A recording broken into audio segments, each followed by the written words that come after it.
Bismillahirrahmanirrahim. Assalamualaikum warahmatullahi wabarakatuh. Selamat berjumpa kawan-kawan mahasiswa Fakultas Geografi pada pertemuan kita yang ke-10 mata kuliah analisis dan interpretasi citra. Semoga kita dipertemukan pada kondisi yang sehat selalu beserta keluarga kita di rumah masing-masing. Untuk tema kali ini adalah penginderaan jauh vegetasi. Kawan-kawan, untuk memulai perkuliahan ini sudah menjadi kebiasaan kita. Marilah kita membaca bacaan dan pujian kebaikan untuk memuji Tuhan kita sehingga nanti akan memudahkan kita dalam proses belajar. Bismillahirrahmanirrahim. Tak lupa kawan-kawan, marilah sejenak kita berdoa untuk kedua orang tua kita, juga guru-guru kita. Semoga amal ibadah mereka mendapat balasan yang berlipat dan semoga nantinya ilmu yang kita pelajari menjadi ilmu yang bermanfaat. Amin. Kawan-kawan, sekali lagi untuk mengingatkan, kita masih dalam kondisi pandemi. Untuk itu tak lupa selalu saya ingatkan kepada diri saya juga kawan-kawan sekalian bahwa disiplin tentang protokol kesehatan 5M sangat penting sekali. Hal ini sangat diperlukan untuk menjaga kesehatan diri kita, keluarga kita, komunitas, dan juga bangsa ini dari incaran COVID-19. Kawan-kawan, pokok bahasan pada pertemuan ini adalah tentang vegetasi, struktur daun, karakteristik spektral dan temporal vegetasi, juga indeks vegetasi. Kawan-kawan, sekitar 70% permukaan tanah di bumi ini ditutupi oleh vegetasi, sehingga kemampuan menginterpretasi menjadi kunci pengetahuan dari penginderaan jauh. Vegetasi terutama dalam kondisi hutan dan dalam bentuk yang lain berperan sangat penting dalam kehidupan kita untuk menjaga ekologi serta kondisi iklim global. Kemudian telah dikembangkan sensor dan algoritma pemrosesan citra untuk mengekstrak informasi karakteristik biofisik dari vegetasi. Penginderaan jauh vegetasi tidak akan terlepas dari proses transfer energi ke vegetasi. Energi matahari ada sebagian yang diserap dan sebagian lagi dipantulkan. Tumbuhan menyerap gas karbon dioksida di atmosfer CO2, kemudian air melalui akar, dan sinar matahari untuk melakukan fotosintesis. Kawan-kawan, lapisan paling atas dari struktur daun, yaitu epidermis atas, terdiri dari sel-sel yang rapat tanpa bukaan atau celah antar sel. Epidermis atas ini ditutupi oleh kutikula, yaitu lapisan lilis tembus cahaya yang mencegah hilangnya kelembapan dari bagian dalam daun atau sebagai pelindung hilangnya air. Bagian bawah daun dilindungi oleh epidermis bawah yang mirip dengan epidermis atas yang ditambah dengan suatu fungsi bukaan yang disebut dengan stomata. Stomata ini yang memungkinkan pergerakan udara ke bagian dalam daun. Setiap stomata dilindungi oleh sepasang pelindung yang dapat membuka dan menutup untuk mengatur keluar masuknya udara ke bagian dalam daun. Fungsi utama stomata adalah memungkinkan CO2 atmosfer memasuki daun untuk fotosintesis dan mengeluarkan oksigen ke atmosfer sebagai produk fotosintesis. Klorofil adalah pigmen hijau yang memungkinkan tanaman menyerap sinar matahari sehingga terjadi fotosintesis. CO2 dalam atmosfer memasuki daun melalui stomata dan kemudian berdifusi ke seluruh rongga di dalam daun. Klorofil meliputi dua jenis, yaitu klorofil A dan klorofil B.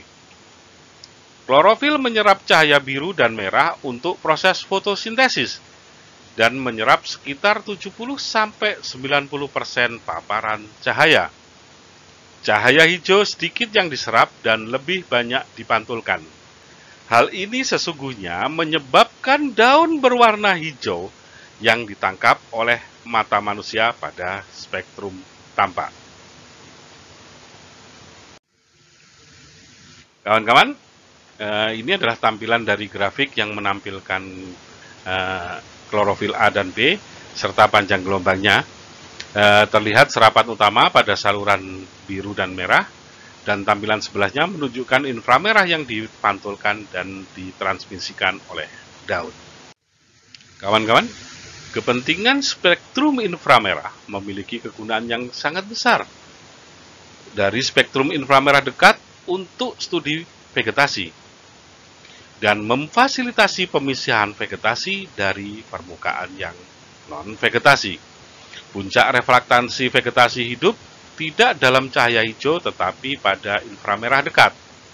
Pada kasus yang lebih kompleks dari suatu vegetasi adalah apabila vegetasi itu menjadi suatu kumpulan yang membentuk kanopi dan terbentuknya reflektansi aditif.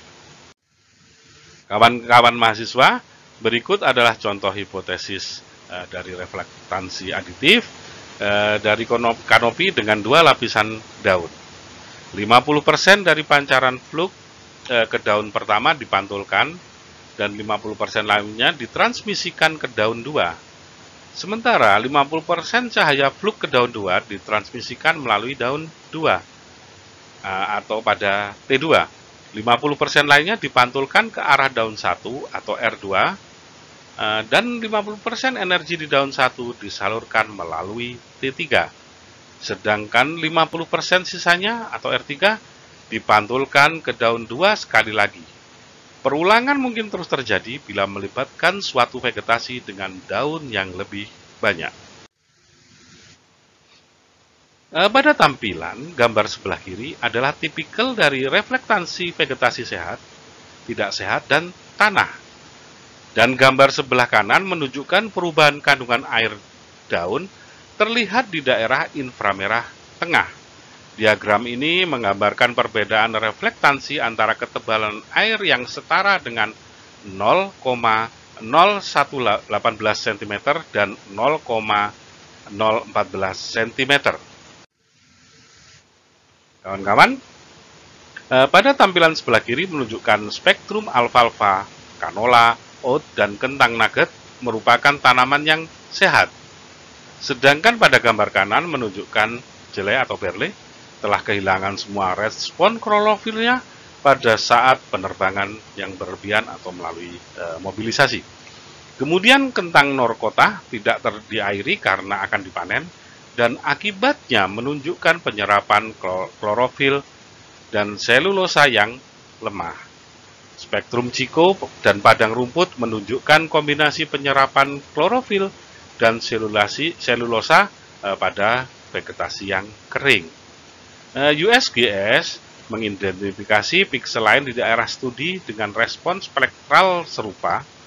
Hasilnya adalah peta klasifikasi yang akurat sekitar 96%. Kawan-kawan, pada tampilan ini adalah sisi panjang gelombang serapan klorofil sekitar 0,68 sampai 0,73 mikrometer membentuk salah satu lereng paling ekstrim yang ditemukan dalam spektrum objek yang terjadi secara alami. Penyerapan biasanya sangat intens, mulai dari reflektansi rendah kurang dari 5% pada dekat panjang gelombang 0,68 mikrometer hingga maksimum reflektansi inframerah dekat atau lebih dari 50% pada sekitar panjang gelombang 0,73 mikrometer. Ketika penyerapan klorofil ini di tumbuhan berkurang, lebar keseluruhan pita serapan pun menurun. Faktor ini menyebabkan pergeseran panjang gelombang yang lebih pendek karena penyerapan klorofil menurun. Lihat pada gambar yang sebelah kanan. Ini dikenal sebagai pergeseran tepi merah. Ada juga yang menyebutnya pergeseran biru tepi merah yang dapat disebabkan oleh penuaan alami, kekurangan air, ataupun gangguan-gangguan pada vegetasi baik berupa bahan beracun ataupun serangan serangga yang lain. Kemudian kita dapat melihat spesifikasi citra Sentinel-2 dan Landsat 8 oli serta posisi tepi merah. Tepi merah ternyata terekam dengan baik pada citra Sentinel-2. Hal ini sesuai dengan misi Uni Eropa untuk peluncuran satelit tersebut, yaitu memastikan komitmen Eropa membantu dunia dalam kegiatan observasi bumi, khususnya pada observasi lingkungan. Vegetasi bila ditinjau dari sudut pandang waktu, merupakan suatu objek yang dapat diamati perbedaan tumbuhnya pada semua jenis vegetasi. Pemilihan waktu sangat penting ketika mencoba untuk mengidentifikasi tipe vegetasi yang berbeda atau untuk mengekstrak informasi biofisik vegetasi dari data penginderaan jauh. Pengumpulan data membutuhkan pengetahuan yang mendalam tentang siklus fenologis atau pertumbuhan temporal tanaman. Beberapa tanaman yang daunnya berguguran secara musiman bersifat merangga, sedangkan yang lain tampak dari musim ke musim selalu berwarna hijau. Kemudian beberapa hal yang membedakan sesuai dengan perbedaan temporal antara lain adalah ditanam pada waktu yang sedikit berbeda, yang menyebabkan prosentase penutupan kanopi lebih rendah dibandingkan yang lain. Ini berkaitan dengan siklus tumbuh atau pertanian. Kemudian irigasi yang berbeda dari yang lain menyebabkan atau menghasilkan lebih banyak atau lebih sedikit biomasa. Ini berkaitan dengan ketersediaan air. Kemudian pertumbuhan yang berbeda, dalam hal ini misalnya melalui pemupukan atau penyiangan yang lebih. Kemudian adanya jarak baris atau orientasi di lapangan yang sangat berbeda untuk kedua tanaman, di mana perbedaan ini akan menyangkut dari paparan energi matahari. Kemudian, satu tanaman akan memiliki struktur tajuk yang berbeda. Siklus fenologis gandum musim dingin di Great Plains Amerika Serikat ditunjukkan pada tampilan. Penjelasannya adalah tanaman ditanam pada bulan Oktober dan November. Kemudian tertidur di bawah penutup salju sampai Maret ketika pertumbuhan kembali. Tanaman menghijau pada bulan April, menghasilkan bulir biji-bijian pada bulan Mei, dan matang pada pertengahan Juni. Gandum biasanya sudah matang dan dipanen pada awal Juli. Data penginderaan jauh yang diperoleh pada bulan Oktober dan November memberikan informasi tentang jumlah lahan yang disiapkan selama periode pembentukan tanaman. Citra yang diperoleh selama fase penghijauan di bulan April dan Mei dapat digunakan untuk mengekstrak informasi tentang biomasa tanaman dan mungkin memprediksi hasil gandum yang akan dipanen.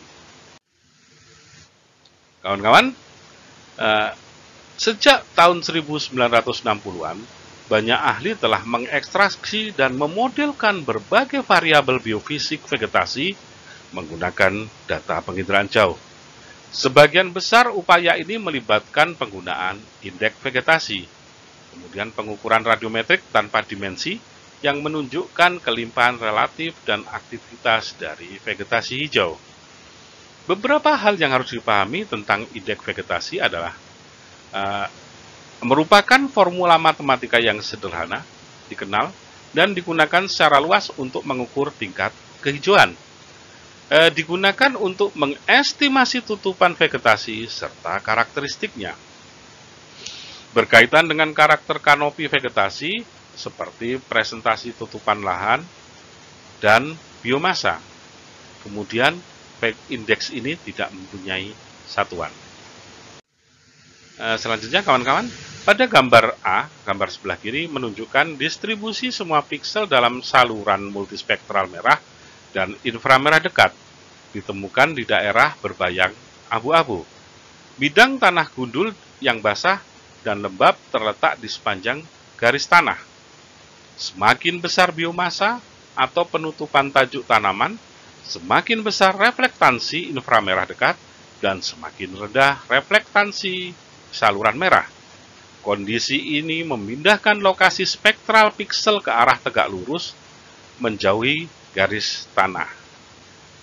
Kemudian pada gambar B atau sebelah kanan menunjukkan migrasi piksel pertanian bervegetasi tunggal pada saluran multispektral merah dan inframerah dekat selama musim tanam. Setelah tanaman muncul, ia menyimpang dari garis tanah dan menuju penutupan kanopi sepenuhnya. Setelah panen, piksel akan ditemukan pada garis tanah, tetapi pada kondisi yang lebih kering. Kawan-kawan, berbagai formula telah dikembangkan untuk membuat indeks vegetasi. Yang pertama adalah Normalized Difference Vegetation Index, atau yang umumnya atau lebih mudahnya kita sebut sebagai NDVI. Formula menggunakan kombinasi pantulan dari inframerah dekat dan saluran merah untuk melihat tingkat kehijauan. Vegetasi yang sehat dan padat akan mempunyai nilai NDVI tinggi. Sebaliknya, vegetasi tidak sehat dan jarang akan bernilai rendah. Tanah terbuka nilainya mendekati 0, sedangkan awan, perairan, salju akan bernilai negatif. Perhatikan rumusnya.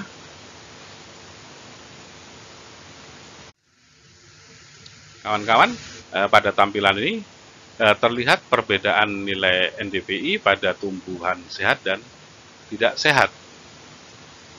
Yang sehat akan bernilai lebih tinggi, yang tidak sehat akan bernilai rendah, seperti itu.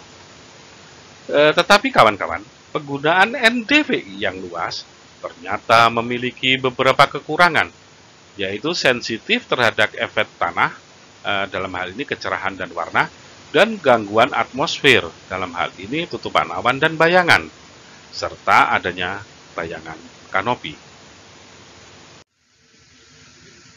Berikut ini kawan-kawan kita coba tampilkan gambar berwarna asli, true color, di kiri atas menunjukkan hutan juniper yang merambah, yang bergradasi menjadi mozaik semak pegunungan dan padang rumput semi basah.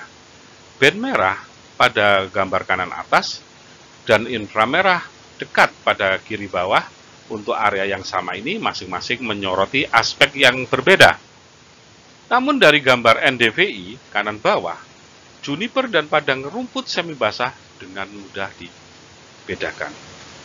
Inilah yang kawan-kawan akhirnya nanti akan menjadikan kepentingan dari NDVI. Contoh berikutnya adalah perubahan NDVI selama musim tanam dengan perubahan fenologi tanaman. Gambar teratas adalah komposit warna semu dari Citra Landsat 5. Kemudian citra bawah adalah NDVI yang dihitung dari Citra Landsat 5, yaitu band 4 dan 3. Terlihat hal ini menunjukkan kecerahan rona yang bergeser dari kecerahan tinggi menuju rona dengan kecerahan yang lebih rendah. Tampilan ini kawan-kawan menunjukkan bagaimana data dapat diekstrak dari citra Sentinel-2, kemudian dilakukan perhitungan NDVI,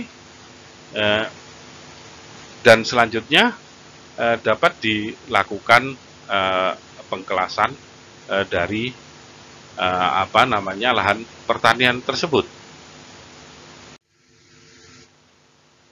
Yang berikutnya kawan-kawan ada indeks vegetasi yang lain. Ketika kecerahan tanah memainkan peranan penting seperti pada area dengan tutupan vegetatif rendah dan tanah terbuka, sedangkan NDVI dapat dipengaruhi oleh reflektansi tanah, maka diperlukan suatu metode yang lain. Soil Adjusted Vegetation Index, atau lebih mudahnya kita menyebutnya SAVI gitu aja, merupakan modifikasi dari NDVI dengan faktor koreksi kecerahan tanah. Nilai L disesuaikan dengan jumlah vegetasi. L sama dengan 0,5 adalah nilai default dan berfungsi dengan baik di sebagian besar situasi. Apabila nilai L sama dengan 0, maka NDVI sama dengan SAVI. Berikutnya kawan-kawan, indeks vegetasi yang ditingkatkan atau yang lebih mudahnya kita singkat dengan EVI adalah indeks vegetatif alternatif yang paling umum dan membahas beberapa masalah NDVI, yaitu sensitivitas tanah dan gangguan atmosfer. EVI dan NDVI dimodifikasi dengan faktor penyesuaian tanah L dan dua koefisien C1 dan C2 yang menjelaskan penggunaan pita biru dalam koreksi pita merah untuk hamburan aerosol atmosfer. Koefisien C1, C2, dan L secara empiris ditentukan masing-masing sebagai 6, 7,5, dan 10. Algoritma ini telah meningkatkan kepekaan terhadap wilayah dengan biomasa tinggi dan telah meningkatkan pemantauan vegetasi melalui pemisahan sinyal latar tajuk dan pengurangan pengaruh atmosfer.